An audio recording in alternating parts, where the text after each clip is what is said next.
হরে কৃষ্ণ।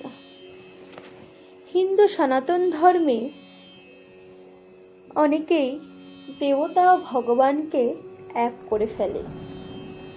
অনেকে ভাবে সব দেবদেবী এবং ভগবান সবই নাকি এক, কিন্তু এই ধারণাটা যে সম্পূর্ণ ভুল তারই কিছু তাৎপর্য আজকে তুলে ধরব।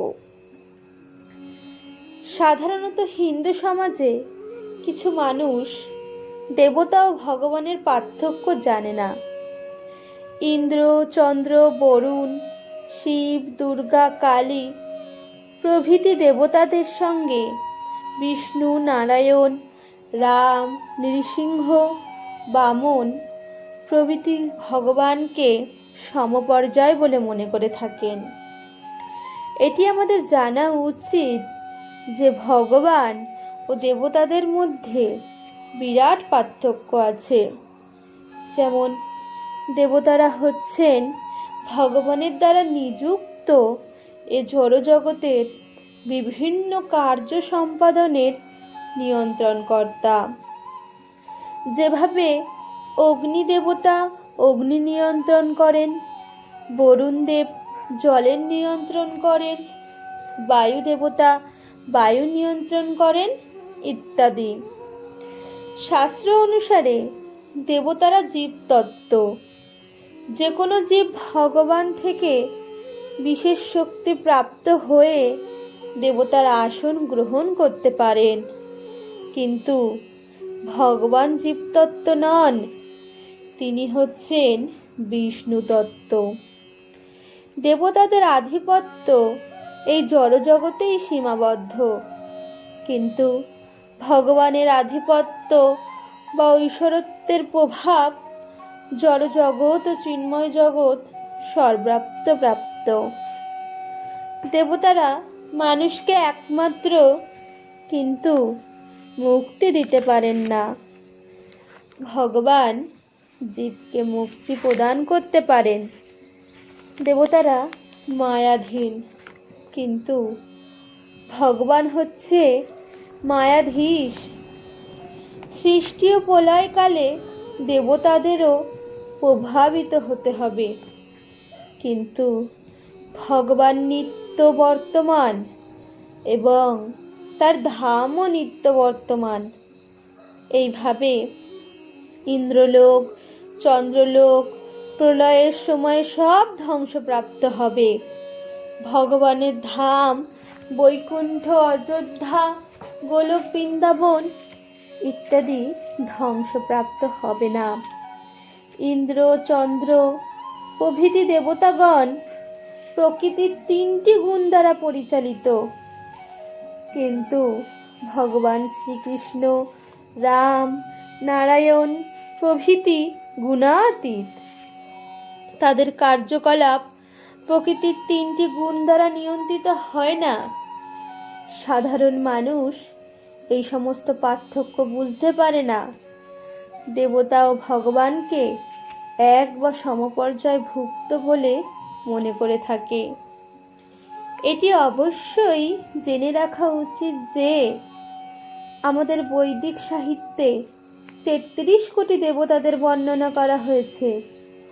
শাস্ত্রানুসারে যারা বিভিন্ন জাগতিক সুখ স্বাচ্ছন্দ্য বা বিভিন্ন ফল অতি সত্বর লাভ করতে চান, তারা ভিন্ন ভিন্ন দেবতাদের উপাসনা করতে পারেন, কিন্তু সেটি বুদ্ধিমান মানুষের কাজ নয়, কেননা জড়জাগতিক ফল অনিত্য। যারা বুদ্ধিমান ব্যক্তি তারা ভগবানের শরণাগত হন। এভাবে সমস্ত দেবতাদেরকে ভগবান বলে উপাসনা করা ঠিক নয়। তার সঙ্গে সঙ্গে এটুকুও জানতে হবে যে দেবতারা ভগবানের সমান না হলেও তারা ভগবানের অতি নিজজন, তারা পূজ্য।